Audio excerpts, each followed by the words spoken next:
Hey everybody, we are back this week. It's week 2. I'm already running into snags. I was going to finish up the sweater before doing the last little bit of this loom demonstration, but I'm waiting on a yarn ball in the mail. That's what you get when you're waiting on COVID supplies, and the post office is pretty slow. It's really my fault for not planning ahead better, but that's okay. We've got other content we can cover. We'll do this. So remember, we had done 2 videos last summer term. Was it summer? I think it was spring, actually. The spring term on weaving. And we covered fringe, we covered setting up the loom, we covered doing a fringe, we covered the weave, the sumak weave. So next I was going to show you 2 more stitches. So, well, stitches, weaving techniques. I was going to show you how to do a different type of weave, and I was going to show you how to do a different kind of, I didn't show you the sumak, I'm sorry, this is the tabby. So I was going to show you a couple more stitches, and what's nice about this with our homemade loom is it's quite small, so I really can only go up to maybe about here. So that's what I have planned for you guys today. Sorry that we're taking a detour with our sweater for those people who are working on it. It's just something that we have to put up with. Well, I do. So we'll work on this week. Okay. I am going to begin with some loop stitches. Now, loop stitches are great stitches to do when you are trying to kind of disguise an area. With this, it's kind of nice. I'll show you. We will start by using this again to get the different, so it's weave. So remember how we had to alternate. Oh, it's been several weeks. So maybe I'll link my other videos in the description of this video, so if people are trying to follow along, they can. But you remember in previous videos we had to go over under, and the reason we have this dowel here is so we don't have to do that every single time. We can just use this when we're doing the alternating rows. So what I will do is I have to do an alternating row because I have these here. I will start this guy, and because this one's up higher, I'm going to have to fill this in before I reach up here. It's what's important about doing your loom is you kind of always have to account for where you are. You can't just make stuff up here and then kind of hope that it fills itself in later. It doesn't work that way. So let's do this. So if this one's an up, this one you have to go underneath the next one, so you're alternating. And I know this is kind of difficult concept, but becomes easier over time to kind of see it. And for those people who are just kind of following along with my lessons and aren't doing this, it's fine. I understand. Just kind of look at this video as something you're not really sure whether or not you'll do, but just kind of learn something new. I mean, you can always apply these techniques to knitting or crochet. You can do the fringe and like this type of loop weave on top of a finished knit or crochet piece. So it's a technique that you can learn that will translate to what you're doing in other areas. So it's just something you need to be a little patient with. Let's see, did I alternate? I did. Okay, now that I know that this is right, and I actually have so much tension now because it's getting close to the edge that I don't need to lift this anymore. I can just bring it down closer and it'll be easier. So let's do the loop stitch. I'm going to use this purple. I think the purple's pretty. And I'm going to just take a whole bunch of it. I can see I don't have a tapestry needle around. I'm going to have to get one later. But I don't need one for this, which is nice. So I'm going to take a whole bunch, because I'm going to have loops. And I think I'll probably only have so many before. Let's see if I have any scissors around here. I never have scissors when I need them, right? Do I have some right here? Sometimes. I guess I don't. Okay. Got some scissors. We can continue. So let me get my purple yarn. And I'm only going to be doing this little section right here. So let me put this guy up. And I'll definitely link the other two videos in this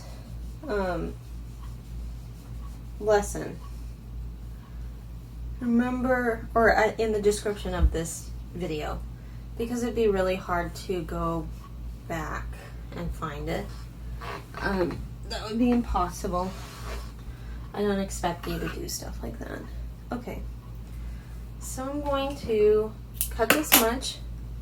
See how much I have? I've got like this much, but I'm only doing a small section, so it's okay.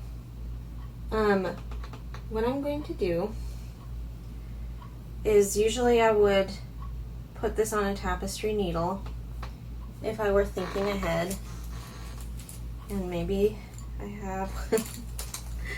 Gosh, I'm sorry guys, I'm not like, it's okay if I don't.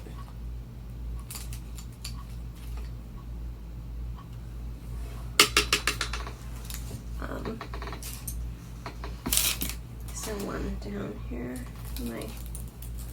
No. Okay, that's fine. What I'm going to do is I'm going to just use my hands. You can. A tapestry needle is easier, and for the next portion of this I will go get a tapestry needle. But what I'm going to do is I'm going to do what I did before. Remember that we have the ends hanging back here in the back, and really this is where we started. So you have to remember with your work that there's only so much that you can do without taking it off. And we'll learn how to put those ends back in at the end. It's a lot like knitting and crochet, where you just weave them in at the end. And you have to have a tapestry needle. Go figure. One thing I didn't bring, other than scissors. Okay, sorry. What I will do is I'm going to go through like we did with the tabby stitch. So this is essentially a tabby stitch. It's just has loops. So I'm going to go through, and all I'm doing is I'm bringing my stitches through, following the tabby weave. So I'm going to end here. I'm ending where my fringe is, and I'm going to bring this as far as I can. Not as far, but I'm bringing it pretty far because I want these loops. So what I will end up doing is I'll end up pushing these out. So I want the end here. So it's like I'm doing a tabby. Remember how we did the moon shape? I'm not really following the rules so much. Okay, I've got this much on the end. And if we're like knitting and crochet, we kind of want to have a little bit of that weave underneath, which I didn't do. So I'm kind of going back. I'm just weaving it. Remember to alternate. so it keeps it in place. Okay, and then I will tamp down with my comb, or this comb, my end. And I'm not tamping down like with the tabby weave this, because I'm going to take my dowel and I'm going to kind of bring this loop up here. So any loop that is on the up side of it, and I'm sorry that this is down here, so I'm going to I really kind of want to have more space, but I'm doing this for this one because so see how I'm kind of taking space back.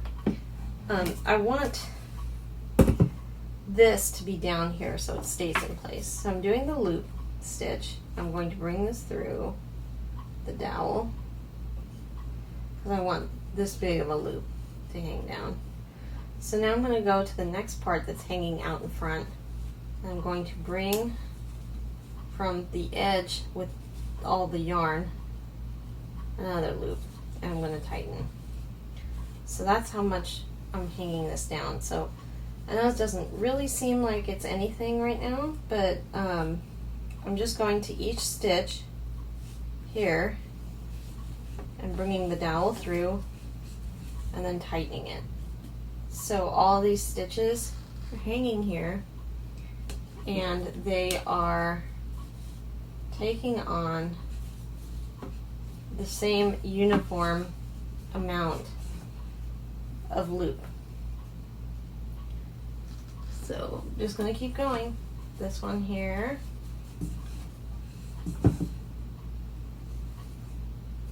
We keep going. See how I've got like the tension down here? It's still got tension, it just doesn't look like it. So I've got one more. Okay. So now I have the tension from all of these, and the dowel can sit comfortably like that. If you don't like how big of a space this has, you can use a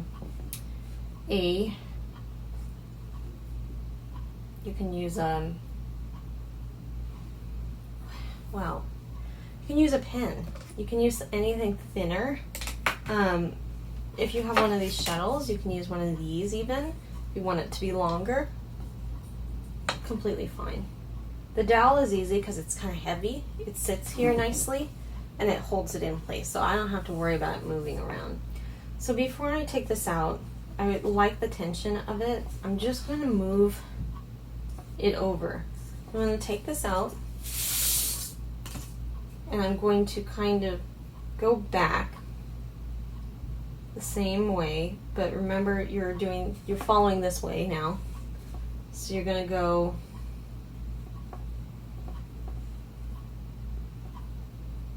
I'm just going to use this, and I'm going to kind of use my first stitch as a tabby.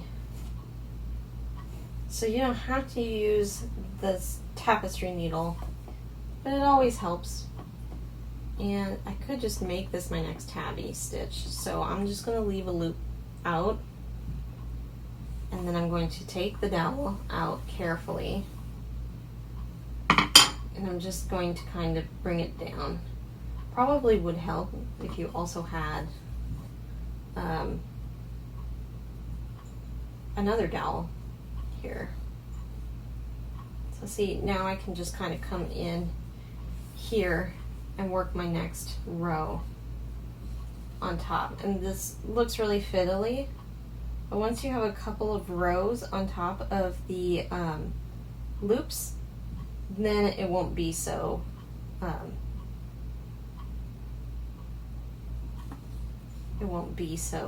fiddly. Okay. So then I have to be careful. I'm going to come in. I'm sorry if this isn't out of space where you can't really see. Put it up here. I come into my next row, I'm going to actually take a pin. I'm going to thread it through these stitches just to hold them in place, because it's nice to have that there. Okay, so now I'm going to go here.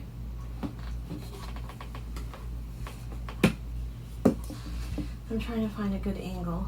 So I've gone in and I'm going to come up and around like that and go through. I'm going to go underneath that next loop. I'm going to go underneath the next loop.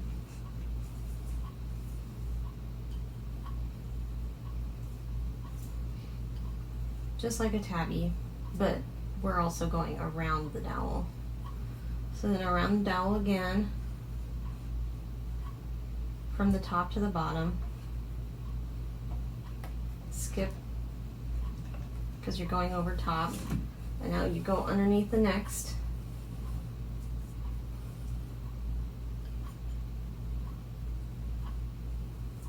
So over top and underneath.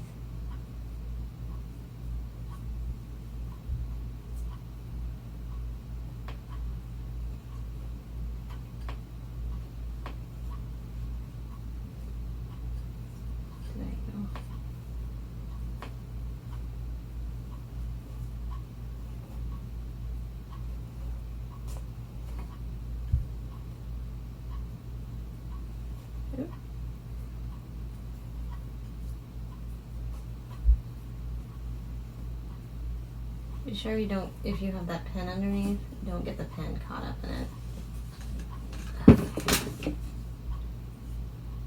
Going to tighten. And this is just a technique that just takes a little bit of time, but it looks really great when you're done with it. So.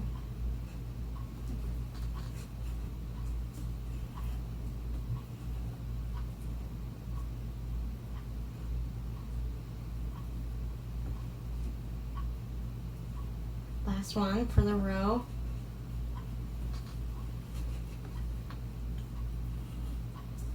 So definitely one of those things that just, it takes a little bit of time and effort. So I'm going to take out the bottom one. And I could take out the top, and you might have to fluff it a little. But I'm going to go one more row, so I need to do this one more time, but only just so far, because I really just want to travel to those that fringe.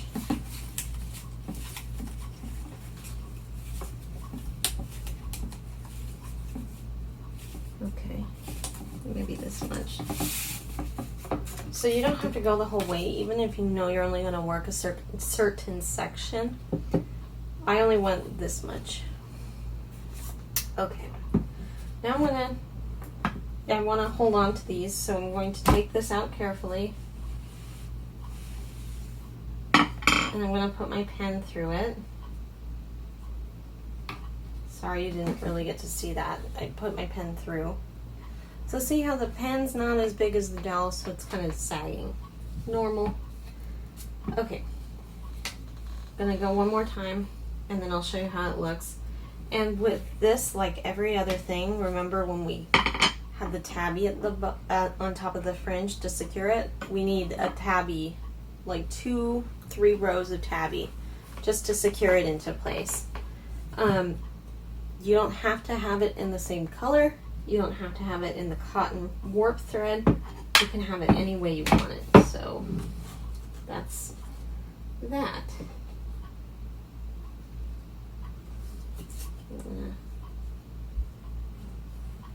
This first stitch goes this way. I'm just going to do a loop. I'm going to go through like this.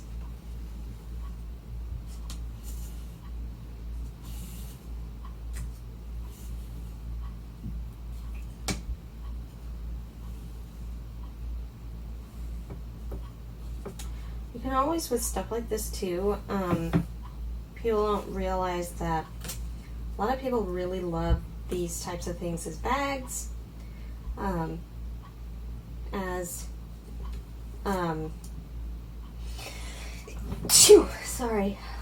pillows. You don't have to make it just a tapestry. It can be whatever you want it to be, and it just takes time. It's just one of those things.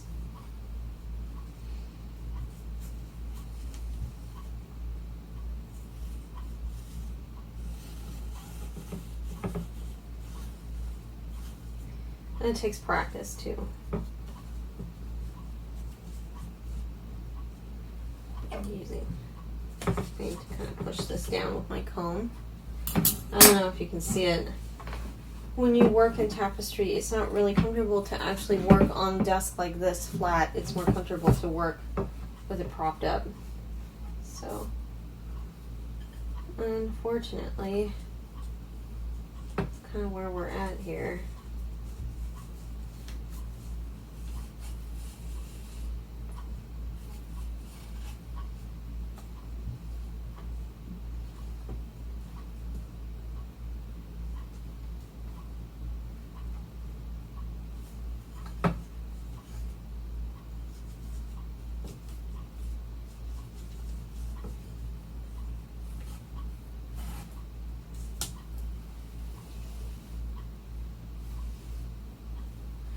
The hardest part is just trying not to get your loops tangled up. Let's see. Even I'm kind of losing track of the direction I've got going.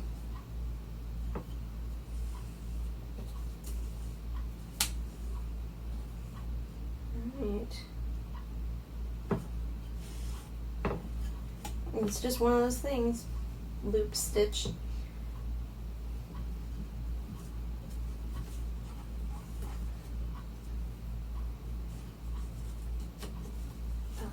When I get to the end of the row, I will add some more, and then we can do the sumac together. And I might have to wait a couple of weeks to kind of bind off and finish our weaving, but I promise that's like the easiest part of this. So, all right, so let's just take this out. I got to the end. I'm going to take out my pen. I'm going to take my comb and I'm going to kind of force it down a little. And my next row, I'm just going to do a tabby because I just want it to be in place. So actually, instead of forcing this out, I'm going to go through here and just do a row.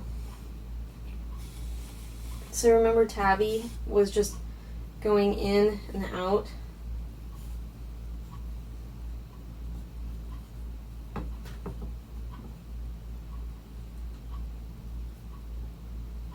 It's useful to have the tapestry needle, but I mean, a lot of people don't have it on hand, so I mean, this is completely fine to do it this way. Just remember, over, under, over, under. It works the same way with this too. You're doing exactly the same as the tabby, but with this one, you're just including the dowel in your stitch, and that's how that goes. I will, when I get to the end, show you.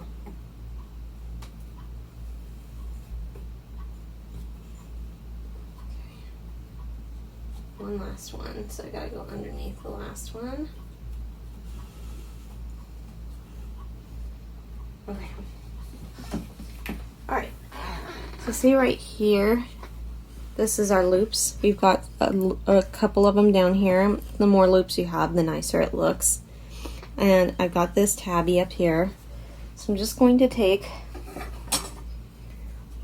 my comb and go down like this and pushing it down. So that'll secure those loops into place somewhat when I take this out. So now I can just kind of slip this out carefully. Sorry if this is kind of, oop, oop, oop. See, this is what happens. You shouldn't force things. Okay. That's me, that's my fault. All right, taking it out carefully.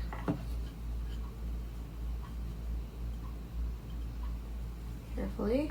All right.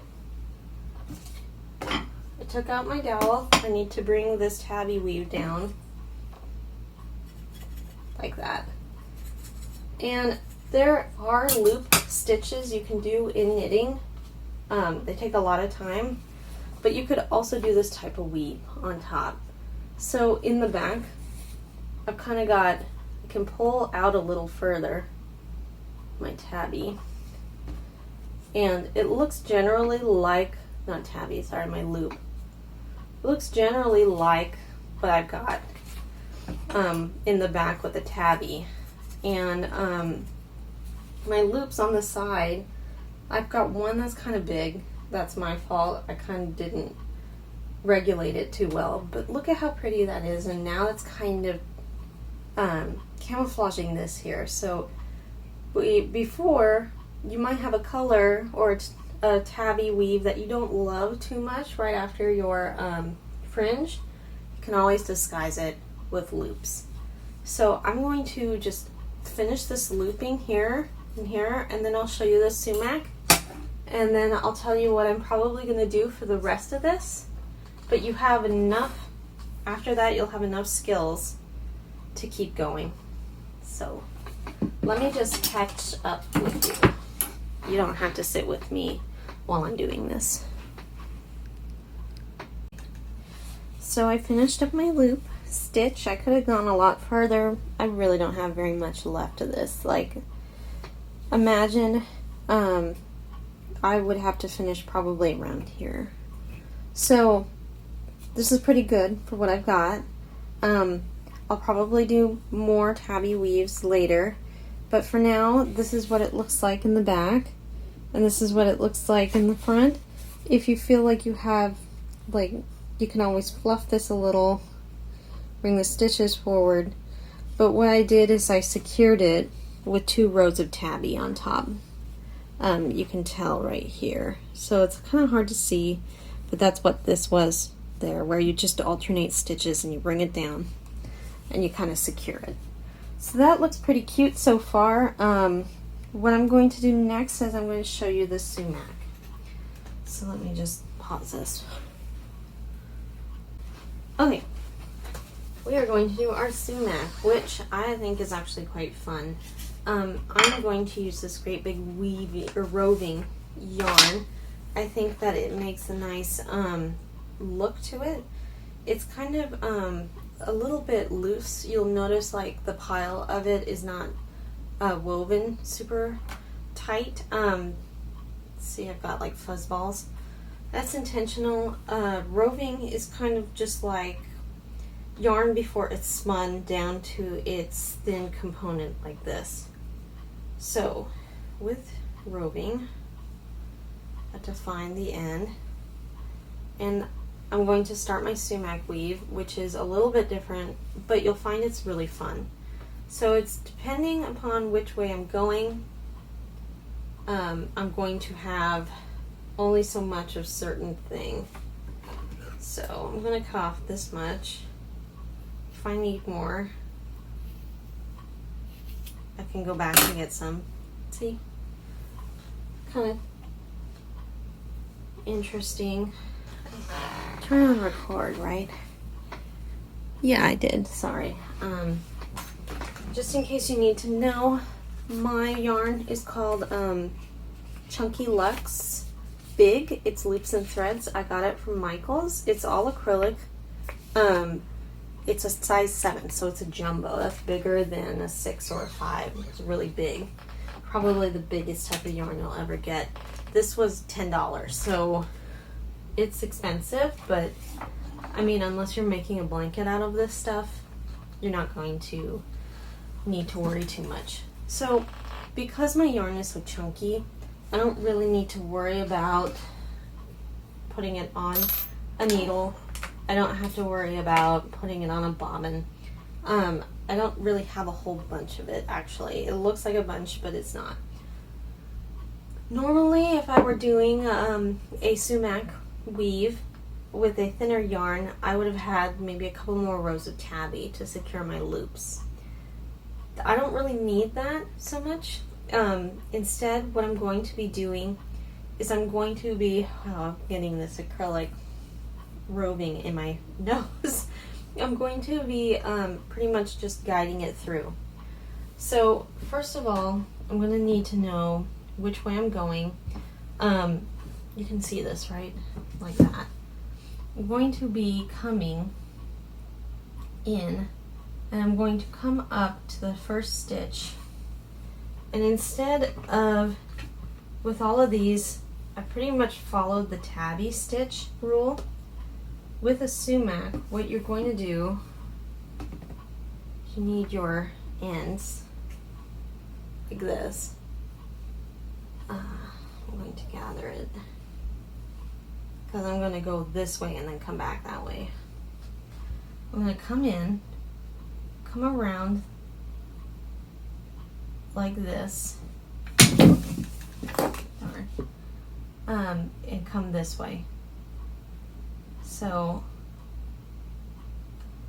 I'm following the weave of this. So for the first stitch, I'm coming through the side. And I know it looks a little weird. Be gentle, especially with roving. It's going to kind of come off a little. And I don't want to rub it too much on the other pieces that I'm working on. So what I'm doing is I'm bringing this stitch here and I'm bringing it around. Next, I'm going to skip one. If you're using a small roving thread, I would, or a small yarn, I wouldn't skip. I'm going to skip so it makes it look nicer. So I'm going to skip this one underneath. I'm going to come in, wrap it around, and come out this way. So essentially what you're doing is going behind and then bringing it to the front. So just patience. And I'm kind of putting my finger down here to protect the rest of my work. If you have a tabby yarn or stitch underneath, you don't really have to worry too much about it. But if you don't, see how that's sitting? It's kind of cute. Okay, so I'm going to try to go to the end. See how it's catching here? You might have to snip it later. Not the thread, the little bit of acrylic yarn right here that's connecting. So just continue doing the same thing. I'm going to go to the end here. Ooh. These videos are actually a lot more labor than people think. The loom. I don't mean that it's a lot of work to film these, even though it is. I just mean that there's a lot more in technique in these than you think. There's a reason why it takes a lot of time to learn these techniques, is really what I mean to say. Okay, let's see. So this one is called coming to the right. So see how this is doing this? It's intentional. It's what we want. And I'm skipping one each time. Under and to the right. See, I'm moving this way. To the right. When you come back, you'll be going under and moving to the left.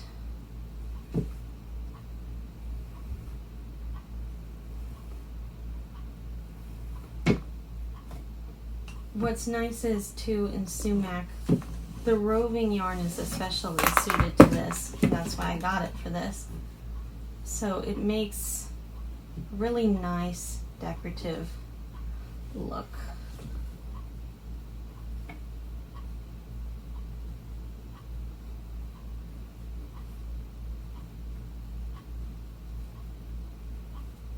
I'm just gonna,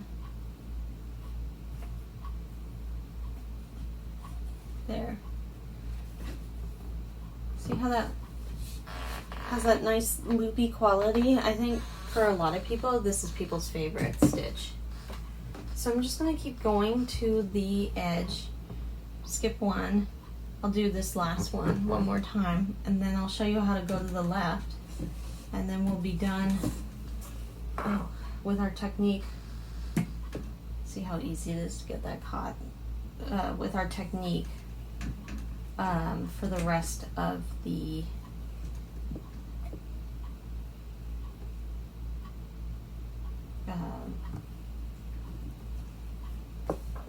my gosh, we'll be done with the technique for looming. So then if we ever do have another video on loom, it will just be on weaving in the ends, which is easy, and then getting it onto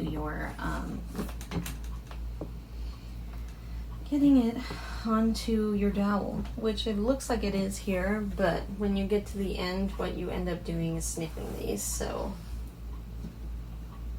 where are we? I am trying to get to this part. I think I'm almost there.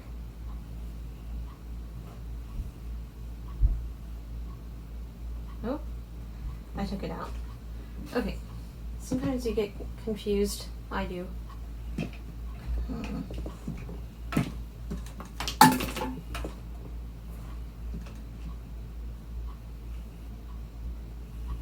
When I finish this one, I'll pause it. Okay, and then when I get to the end, I'll show you how to finish that. So cute. All right, so I've made it almost all the way across now. I've got one last one right here to finish. So it's a little bit tight, but that's because I'm working on a small one. So and with this, it's going to get more hairy, more fuzzy, the longer of a length you use. But I'm only really using this long because I want to be able to get to the end. So we'll go to our last bit, we'll go around to the right, like we did before. Okay. What's important here, see how this has kept this down, so the pressure of that keeps it down so I don't need several tabbies. Now I'm going to tap this, and when I come back, I'm not going to alternate like how I would normally with a tabby, where I bring this up to do a braid.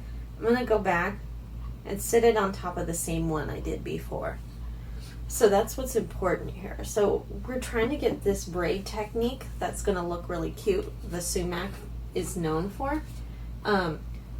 So you have to do the same thing you did this way, but go to the left. So I'm going to come up here and come to the left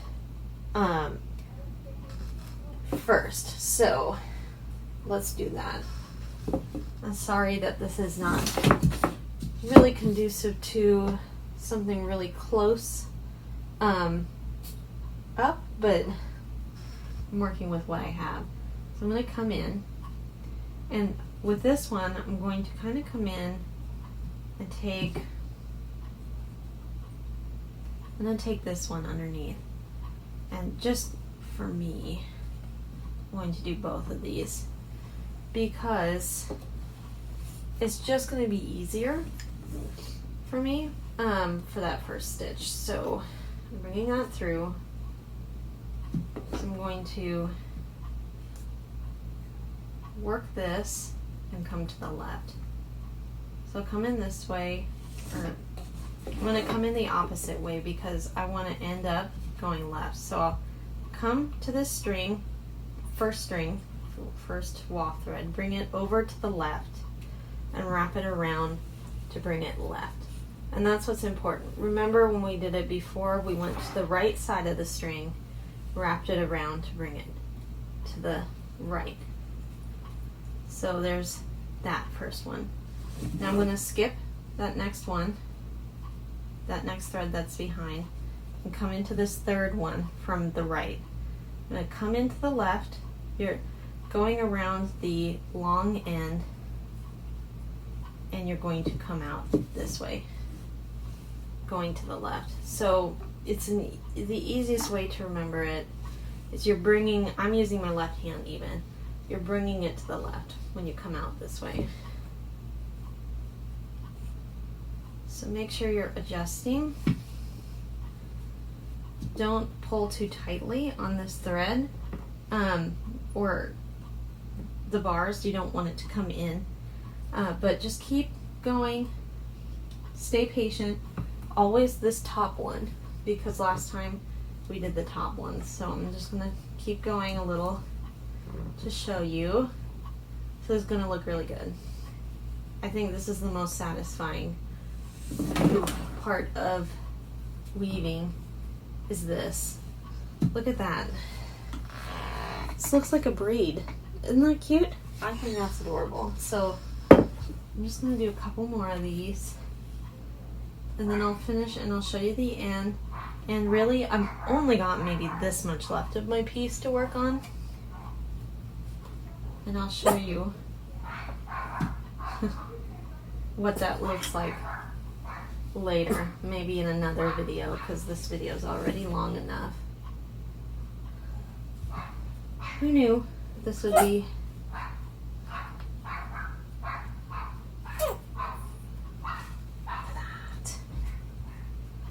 Got dogs barking in the background. Skippy, stop. Next one, skip. Go the long side around. You always go the long side around from where you're working and around. You always want to be able to kind of bring that back and then smooth it down. So if you need help with that, just use your comb. I'll get that back there. This is so satisfying to see done, I tell you.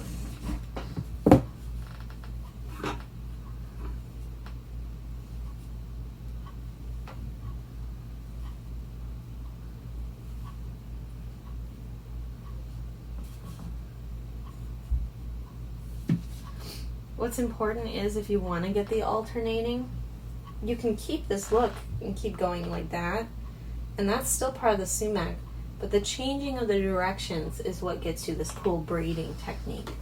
So I'm gonna go one more time to the left, and you guys probably are an expert at it now. This is the last one. Then I'll finish the end and I'll show you what that looks like. Just keep adjusting it as you go.